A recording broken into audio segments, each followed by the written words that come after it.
The discussion that follows is addressing an equity-indexed annuity and is not meant to represent all annuities and their features.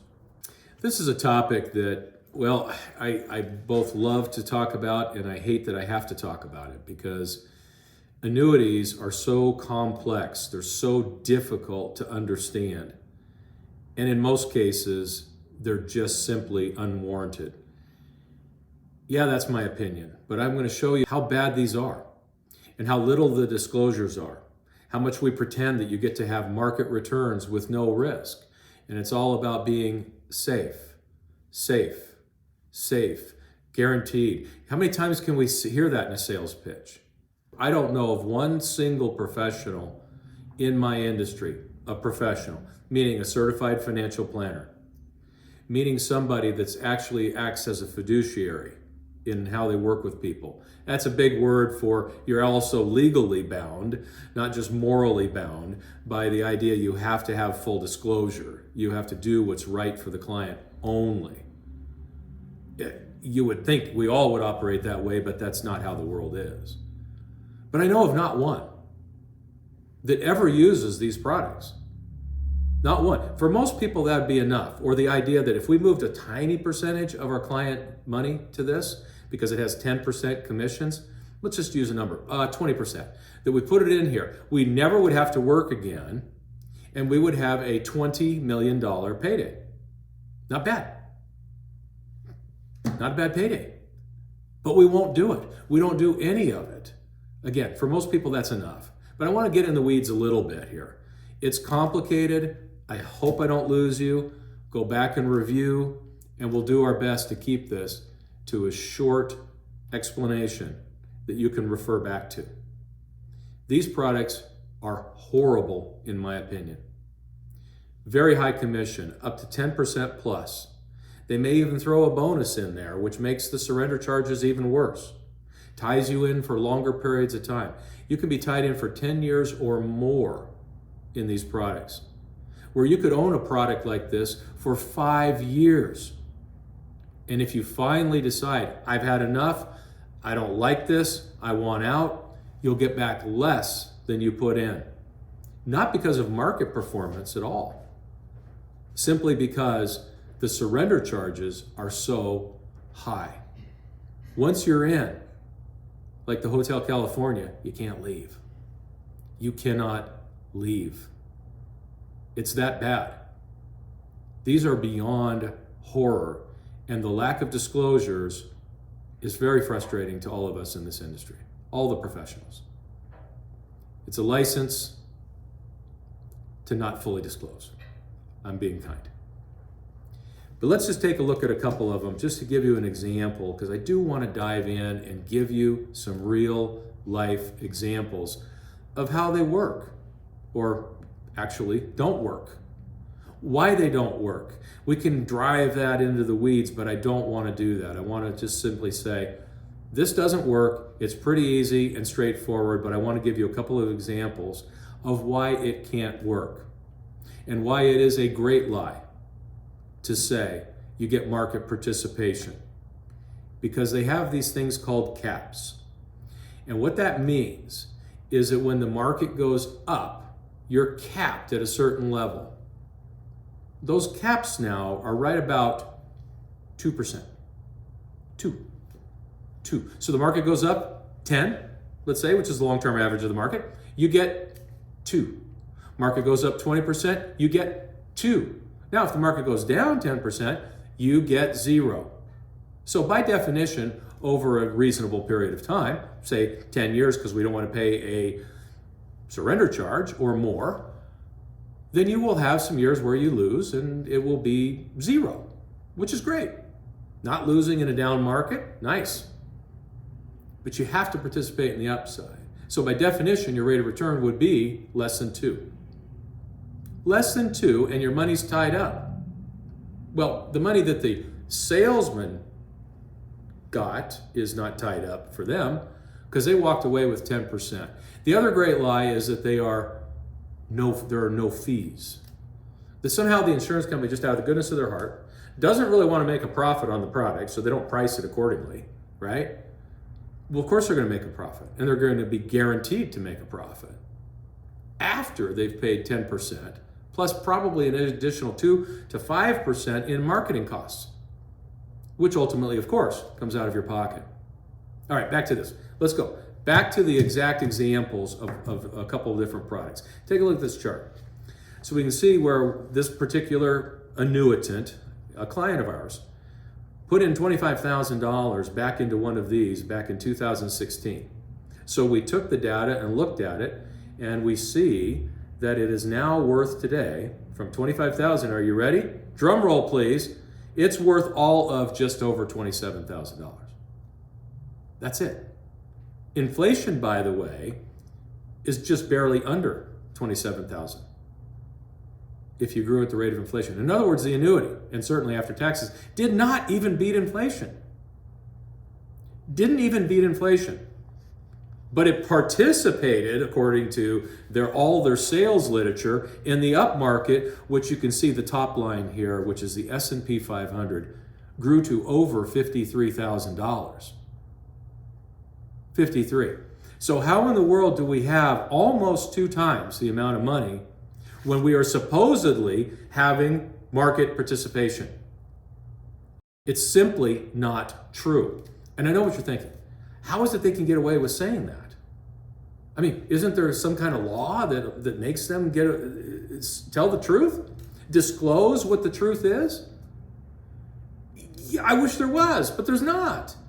There just isn't, because here's what they do. As a fiduciary, I must legally tell you all of the details. You have to know. And you have to know that I just made 10% commission. How do you feel about that?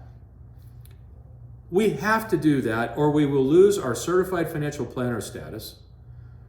We will be sued by the SEC for lack of disclosure, because that's the law when you operate as a fiduciary. So how do they get around it? Believe it or not, they drop their securities licenses. They are not fiduciaries. They make sure they don't operate in the fee-only world. And they are not certified financial planners. They're insurance agents, pure and simple. That doesn't make all insurance agents bad people. But who wants to do business with people that want to make sure that they actually don't further their education, have more certifications, have more of a commitment to clients in order to do the right thing? This enables them to operate in that world. And yeah, we're trying our best we can to push all of our regulators to do something about it. But right now, you just have to simply understand that's the world we're living in.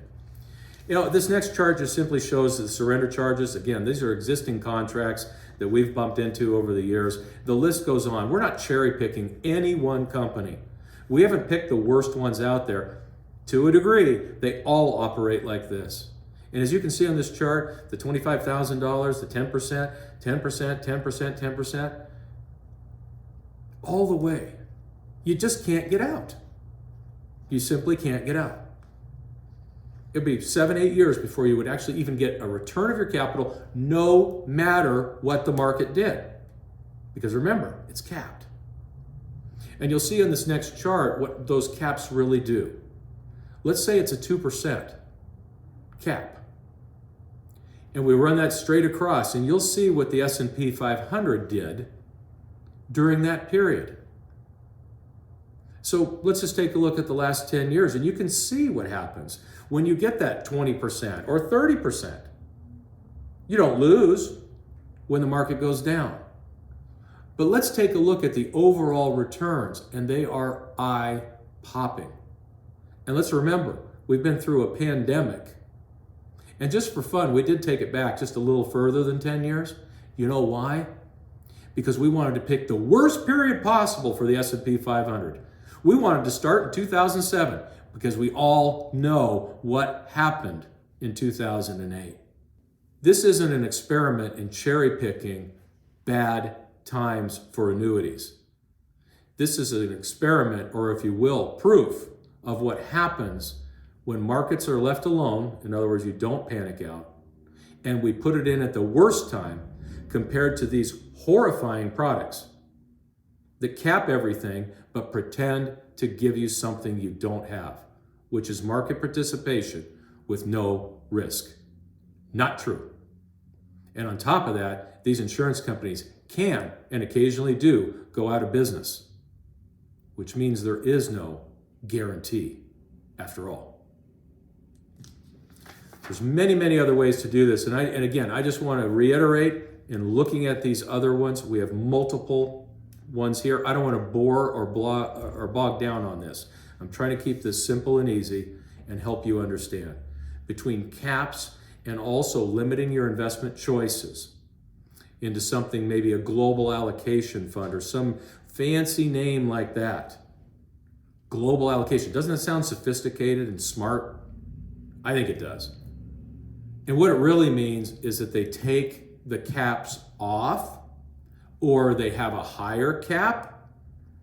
But by limiting you to buying something that, let's say, goes around the world and buys a few bonds here and a few bonds there, and things that don't move around, a little commodities here, and they build it so they can't lose money. Sounds good. And I have no cap, or I have maybe a whopping 3% cap. I don't know why that would be exciting, but let's pretend that they have higher caps. You're still in the same position. You get higher participation, but it can never win. You can't own a bunch of bonds and expect that you're once in a while going to go up 20%. It won't happen. It can't happen. And it certainly can't happen in a zero interest rate world. It can't. It can't happen. So be careful of those two if you happen to see somebody out there with one that has a higher cap. What are you actually allowed to invest in? Is it a global allocation fund, some mystery box you put it into that sounds fancy, but basically just gives you, hopefully, a 3% return? Yeah, that's not going to win. What's the point in guaranteeing that? Just go buy it. You don't need to pay all the fees and tie your money up for 10 years. And finally, I want to say this. Not 100% of the annuities are bad. Not 100% of the people that are in the insurance industry are bad. I personally believe that well over 90% of annuities sold are not necessary. There is a small place out there, and we don't have time to go into that. But I'm not trying to say that every single annuity is a bad one. These are. And I want people to understand that when you go to a place like a free dinner seminar about some speaker that's coming through, you're simply walking into the devil's den. Yep, you're going to do a one-sided sales pitch on something that won't work. Sounds good. We can go in and just get I'm just getting information. We hear that all the time. It's not information to have a sales pitch. It's one-sided. It's not unbiased. It isn't going to help you.